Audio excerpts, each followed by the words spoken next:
وہ ڈونیشنز پہلے ٹیکس نہیں کیا جاتا تھا، اس کی پچھلے بجٹ کے بعد اس پہ بھی ٹیکس۔ یہ کیسے معیشت چلے گا کہ کاروبار پہ بھی ٹیکس، محنت پہ بھی ٹیکس، روزگار پہ بھی ٹیکس، خریدنے جائیں تو اس پہ بھی ٹیکس، اب چیریٹی دینے کے لیے بھی ٹیکس۔ یہ پورے معیشت پہ ڈاکہ ہے، یہ ظالمانہ بجٹ پیش کرتا ہے۔ اسی بجٹ میں اس نے بچے کے دودھ پہ بھی ٹیکس لگا دیا،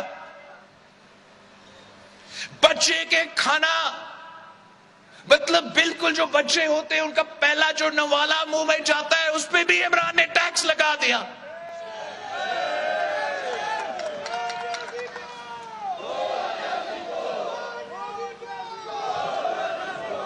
طریقے انصاف نے عوام کے ساتھ ناانصافی کی، طریقے انصاف نے غریب کے ساتھ ناانصافی، عام آدمی کے ساتھ ناانصافی کی۔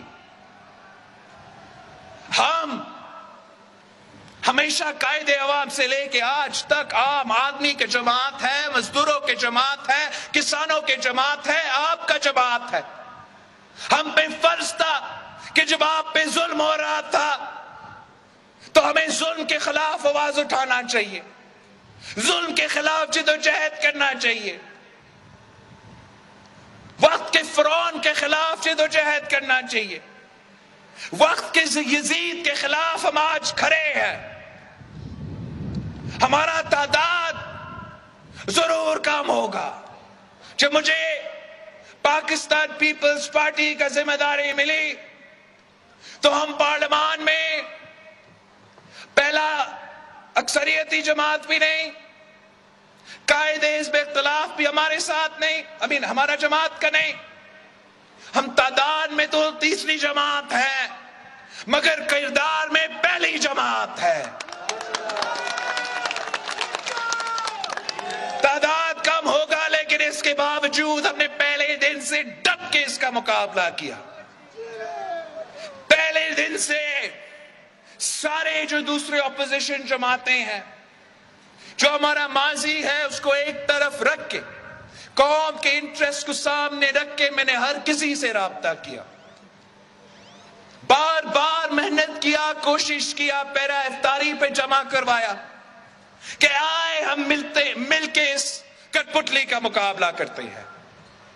پھر میں نے ان کو پی ڈی ایم کے پلیٹ فارم پہ جمع کیا اور خود اپنا ہاتھ سے ہمارا جو پی ڈی ایم کا مشن تھا اپنا ہاتھ سے میں نے وہ لکھا تھا کہ ہاں ہم احتجاج کریں گے، ہم ہر طبقہ کے پاس جائیں گے، مزدوروں، کسانوں، لائرز کے پاس، ڈاکٹرز کے پاس، نوجوانوں کے پاس، ان کو ایک پیج پہ لے کر آئیں گے، ہر صبح میں احتجاج ہوگا، اور ہاں ہم لوگ مارچ کریں گے مگر ہم نہ استعفیٰ دیں گے، اور اس لانگ مارچ کے ساتھ ساتھ ہم عدم اعتماد کا جدوجہد بھی کریں گے۔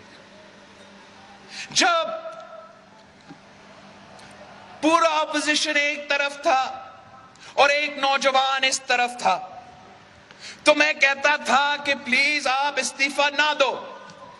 پاکستان پیپلز پارٹی نے یہ دیکھا کہ 1985 میں جب پیپلز پارٹی نے ایم آر ڈی کے ساتھیوں کے کہنے پہ الیکشن سے بوائیکاٹ کیا تو اس کے نتیجے میں پاکستان کی سیاست کو نقصان ہوا۔ آپ استعفیٰ نہ دو، ہم کھلا میدان اس عمران کے لیے نہیں چھوڑیں گے۔ جب بائی الیکشنز کے وقت آیا تو پورا اپوزیشن ایک طرف تھا کہ ہم بوائیکاٹ کریں گے اور ایک نوجوان دوسرے طرف تھا کہ آپ بوائیکاٹ کریں، اپنے بوائیکاٹ کرنا ہے مگر پیپلز پارٹی میدان نہیں چھوڑے گی، پیپلز پارٹی مقابلہ کرے گی۔ اور جب سارے جماعتوں نے پیپلز پارٹی کا یہ فلسفہ اپنایا، ہم نے سب مل کے مقابلہ کیا، تو ایک بھی ایسا بائی الیکشن نہیں ہے جو عمران خان جیت چکا ہے، وزیر اعظم ہوتے ہوئے، وفاقی حکومت ساتھ رکھتے ہوئے، صوبائی حکومت ساتھ رکھتے ہوئے۔ اپوزیشن نے قوم کو دکھایا، بائی الیکشنز میں قوم کو دکھایا کہ پاکستان کے عوام اس سلیکٹڈ کے ساتھ نہیں ہیں۔ پھر سینٹ الیکشنز کا وقت آیا، ایک بار پھر پورا اپوزیشن ایک طرف تھا اور ایک نوجوان ایک طرف تھا. وہ کہہ رہے تھے کہ ہم سینٹ الیکشن سے بوائیکاٹ کریں گے. ہم نے ان کو منایا کہ بوائیکاٹ نہیں، ہم مقابلہ کرتے ہیں. بوائیکاٹ نہیں، ہم ان کا سامنا کرتے ہیں. بوائیکاٹ نہیں، آپ پیپلز پارٹی کو ذمہ داری دیں. ہم تو اس کو اپنا نیشنل اسمبلی میں جو پرائم منسٹر کا کانسٹیٹیوئنسی ہوتا ہے، ہم تو اس کے گھر میں گھس کے اس کو شکست دلوائیں گے. کوئی نہیں مان رہا تھا. ہمارا میڈیا کے دوست نہیں مان رہے تھے. انہوں نے کہا کہ اس خان کے پیچھے تو کافی سہولتکار موجود ہے. پاکستان میں اس وقت سیاست آزاد نہیں ہے. آپ جو بھی کریں آپ جیتیں گے نہیں. ہمیں چیلنج دیا گیا کہ نمبرز دکھائے، اور اس وقت بھی ہم نے عمران کو شکست دلوایا. جو ان کا اپنا وزیر خزانہ تھا، پورا پاکستان کا بجٹ ایک طرف اور پاکستان پیپلز پارٹی کا جیلا دوسرا طرف، اور یوسف رضا گیلانی سابق وزیر اعظم کو ہم نے نیشنل اسمبلی سے جتوایا. تب بھی ہم نے دکھایا تھا کہ یہ شخص گر سکتا ہے. اور افسوس کے ساتھ جو بھی وجوہات تھے، ہم اپنا اس وقت اپنے ساتھیوں کو قائل نہیں کر سکے کہ وہی وقت ہے آئے، ہم اسی وقت لانگ مارچ پہ نکلتے ہیں، اسی وقت عدم اعتماد لے کر آتے ہیں اور اس وقت بھی اس کو گراتے ہیں. اس وقت نہیں ہو سکا تو آج ہو رہا ہے. دیر آیا درست آیا، سب ایک پیج پہ ہے. اور آپ پچھلے 3 مہینوں کا محنت دیکھے، پچھلے 3 مہینوں کا سیاست دیکھے، پچھلے 3 مہینوں کا اپوزیشن کا اثر دیکھے، اور اس کو آپ خود کمپیئر کریں پچھلے 3 سالوں کی اپوزیشن کے سیاست کے ساتھ. پچھلے 3 سال کی محنت ایک طرف اور یہ 2-3 مہینے ایک طرف. ہمارا یہ ماننا ہے، کہنا ہے کہ احتجاج آپ کا حق ہے، ضرور باہر احتجاج کریں، مگر پارلیمان میں ملک کے فیصلے ہوتے ہیں. پارلیمان اصل میدان ہے، اور پارلیمان کے میدان میں جب ہم مل کے انٹر ہوئے ہیں تو پہلے دن سے عمران ہار چکا ہے. اب ثابت ہو چکا ہے، اور میں آپ کو بھی مبارک دینا چاہ رہا ہوں، پارا چنار کے عوام کو مبارک دینا چاہ رہا ہوں، پاکستان کے عوام کو مبارک دینا چاہ رہا ہوں کہ یہ سلیکٹڈ، یہ عمران اپنا اکثریت کھو چکا ہے. ہم نے دکھا دیا ہے.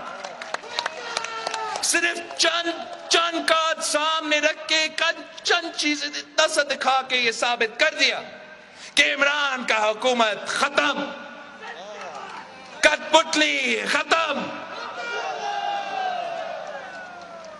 اور اس لیے بزدل بھاگ رہا ہے، بزدل کی طرح بھاگ رہا ہے. میں تو اس کو خان نہیں کہہ سکتا، خان تو بہادر ہوتے ہیں. خان تو مقابلہ سے نہیں بھاگتے، یہ تو بھاگ رہا ہے. یہ کس قسم کا کپتان ہے؟ آپ نے کبھی ایسے کپتان دیکھا ہے جو پچ چھوڑ کے بھاگ جاتا ہے مقابلہ سے؟ ہم تو 8 مارچ سے انتظار میں ہیں. عدم اعتماد پیش کر چکے تھے جب میں اپنا لانگ مارچ پہ تھا، عوامی مارچ پہ تھا، اور کہتا تھا کہ ہم آ رہے ہیں، اپنا جیب میں عدم اعتماد ہے. تو وہ چیلنج کرتے تھے کہ آئے عدم اعتماد پیش کرو. اور جب ہم نے پیش کیا ہے، جب ہم لے کر آئے ہیں، تو عمران بھاگ رہا ہے.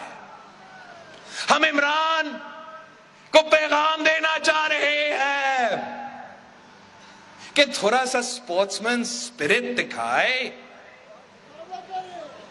اچھا سا کھلاڑی بنو.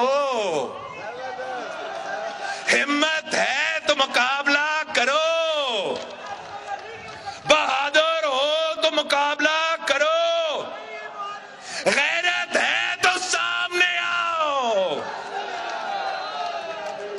جلسہ کھیل رہا ہے. I want 172